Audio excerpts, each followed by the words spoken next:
The last of the legions. Pontus, the Roman viceroy, sat in the atrium of his palatial villa by the Thames, and he looked with perplexity at the scroll of papyrus which he had just unrolled. Before him stood the messenger who had brought it, a swarthy little Italian, whose black eyes were glazed with want of sleep, and his olive features darker still from dust and sweat. The viceroy was looking fixedly at him, yet he saw him not, so full was his mind of this sudden and most unexpected order.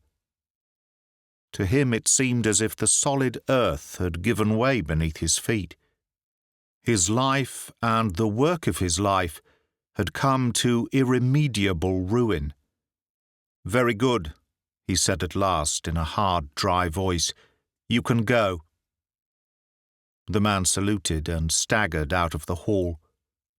A yellow-haired British major domo came forward for orders. "Is the general there?" "He is waiting, Your Excellency." "Then show him in, and leave us together." A few minutes later, Licinius Crassus, the head of the British military establishment, had joined his chief. He was a large, bearded man in a white civilian toga, hemmed with the patrician purple. His rough, bold features, burned and seamed and lined with the long African wars, were shadowed with anxiety as he looked with questioning eyes at the drawn, haggard face of the viceroy. "I fear, Your Excellency, that you have had bad news from Rome." "The worst, Crassus. It is all over with Britain. It is a question whether even Gaul will be held." "St. Albus save us! Are the orders precise?" "Here they are, with the Emperor's own seal." "But why? I had heard a rumour, but it had seemed too incredible." "So had I only last week, and had the fellow scourged for having spread it. But here it is, as clear as words can make it.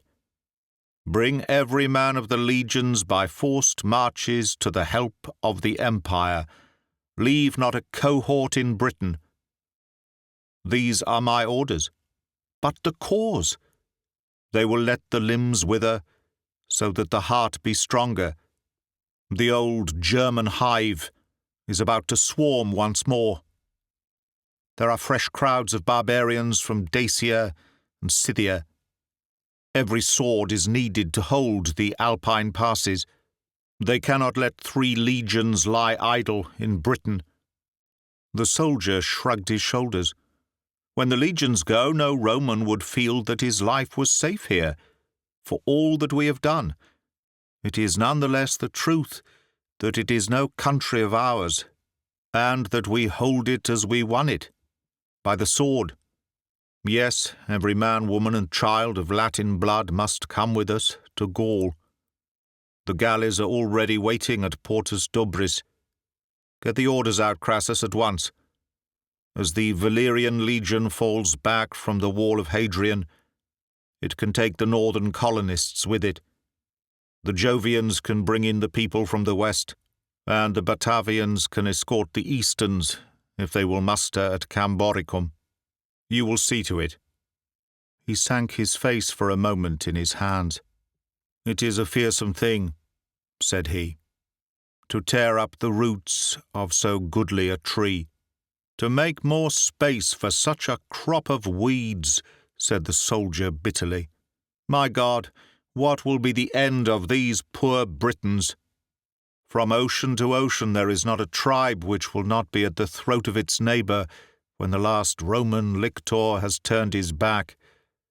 With these hot-headed Silures, it is hard enough now to keep the swords in their sheaths. The kennel might fight as they choose among themselves until the best hound won," said the Roman governor.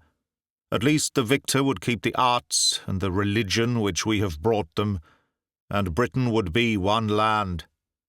No, it is the bear from the north, and the wolves from oversea, the painted savage from beyond the walls, and the Saxon pirate from over the water, who will succeed to our rule.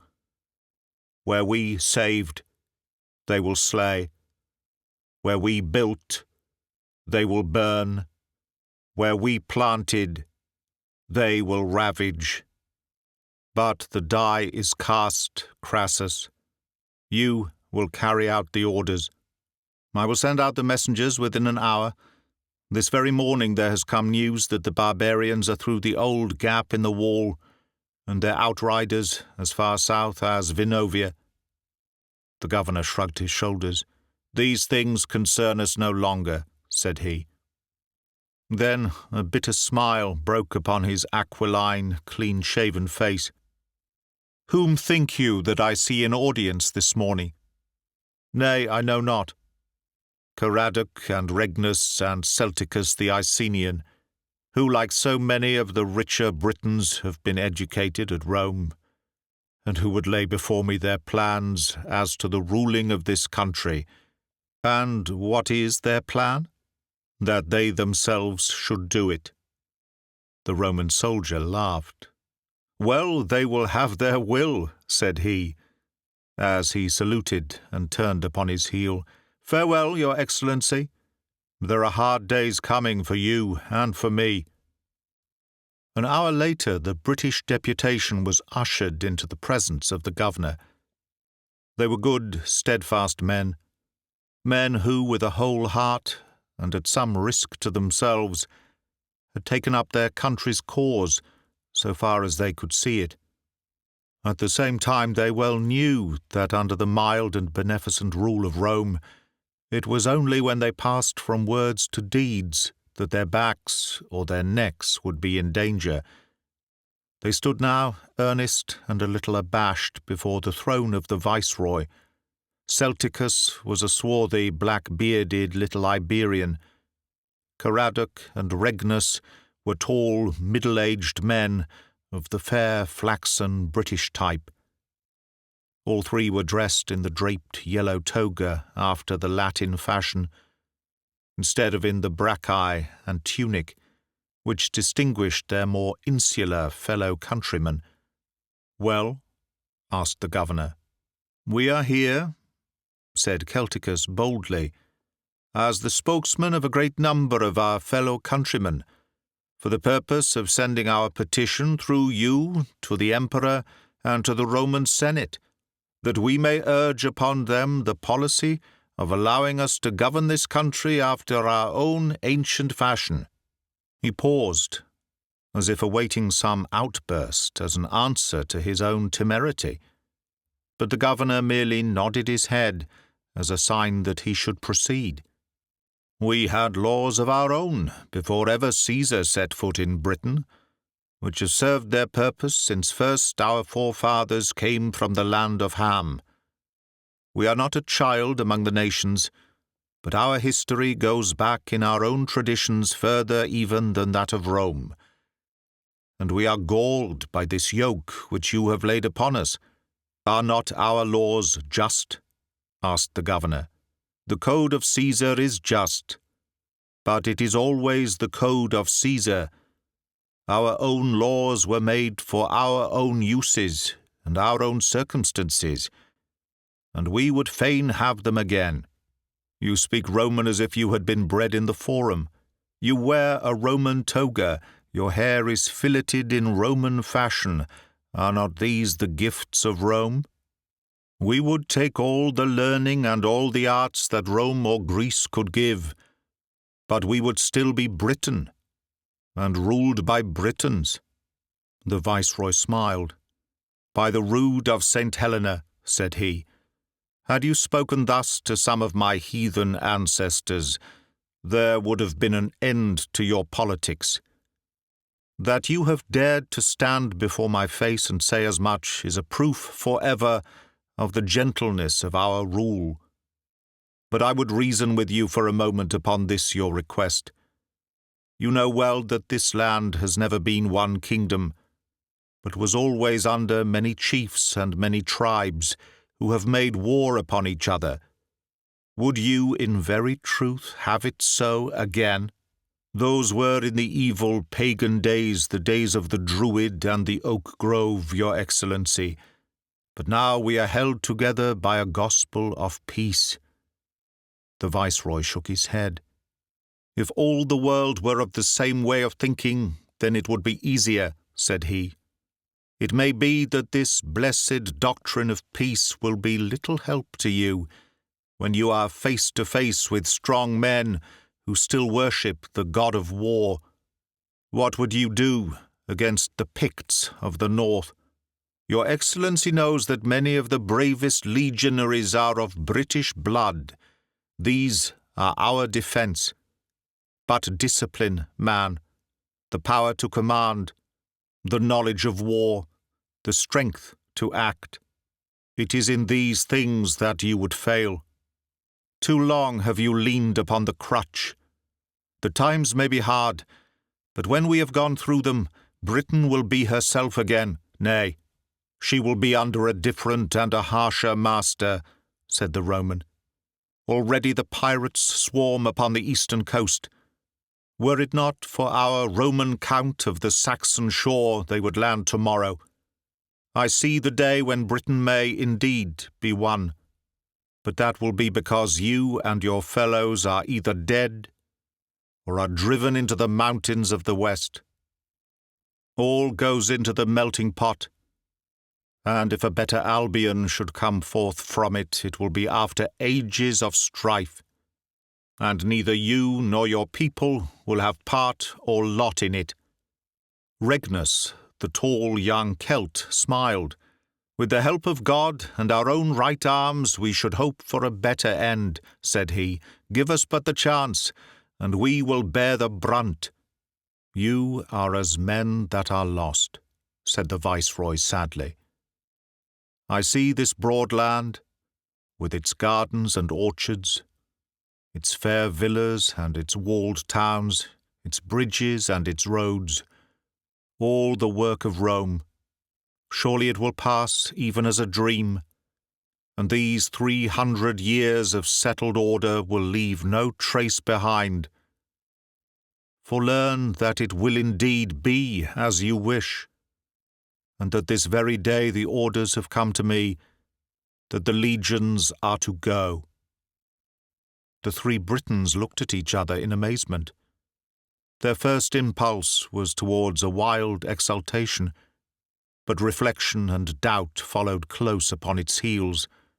"This is indeed wondrous news," said Celticus. "This is a day of days to the motherland. When do the legions go, your Excellency, and what troops will remain behind for our protection?" "The legions go at once," said the viceroy. "You will doubtless rejoice to hear that within a month there will be no Roman soldier in the island, nor indeed a Roman of any sort, age, or sex, if I can take them with me." The faces of the Britons were shadowed, and Caradoc, a grave and thoughtful man, spoke for the first time. "But this is over sudden, your Excellency," said he. "There is much truth in what you have said about the pirates. From my villa near the fort of Anderida I saw 80 of their galleys only last week, and I know well that they would be on us like ravens on a dying ox. For many years to come it would not be possible for us to hold them off." The viceroy shrugged his shoulders. "It is your affair now," said he. "Rome must look to herself." The last traces of joy had passed from the faces of the Britons. Suddenly the future had started up clearly before them, and they quailed at the prospect. "There is a rumour in the marketplace," said Celticus, "that the northern barbarians are through the gap in the wall. Who is to stop their progress?" "You and your fellows," said the Roman. Clearer still grew the future, and there was terror in the eyes of the spokesman as they faced it. "But, your Excellency, if the legions should go at once, we should have the wild Scots at York, and the Northmen in the Thames within the month. We can build ourselves up under your shield, and in a few years it would be easier for us, But not now, Your Excellency, not now. Tut, man. For years you have been clamouring in our ears and raising the people. Now you have got what you asked. What more would you have? Within the month you will be as free as were your ancestors before Caesar set foot upon your shore. For God's sake, Your Excellency, put our words out of your head. The matter had not been well considered. We will send to Rome. We will ride post-haste ourselves. We will fall at the Emperor's feet. We will kneel before the Senate and beg that the legions remain. The Roman proconsul rose from his chair and motioned that the audience was at an end. "You will do what you please," said he. "I and my men are for Italy." And even as he said it, so was it. For before the spring had ripened into summer, the troops were clanking down the Via Aurelia on their way to the Ligurian passes, whilst every road in Gaul was dotted with the carts and the wagons which bore the Brito-Roman refugees on their weary journey to their distant country. But ere another summer had passed, Celticus was dead, for he was flayed alive by the pirates, and his skin nailed upon the door of a church near Caister. Regnus too was dead, for he was tied to a tree and shot with arrows when the painted men came to the sacking of Isca. Caradoc only was alive, but he was a slave to Elder the Red Caledonian, and his wife was mistress to Mordred, the wild chief of the western Cymry. From the ruined wall in the north to Vectis in the south, blood and ruin and ashes covered the fair land of Britain. And after many days it came out fairer than ever. But even as the Roman had said, neither the Britons nor any men of their blood came into the heritage of that which had been their own. That is the end of The Last of the Legions by Arthur Conan Doyle. Read by Greg Wagland for Magpie Audio 2021.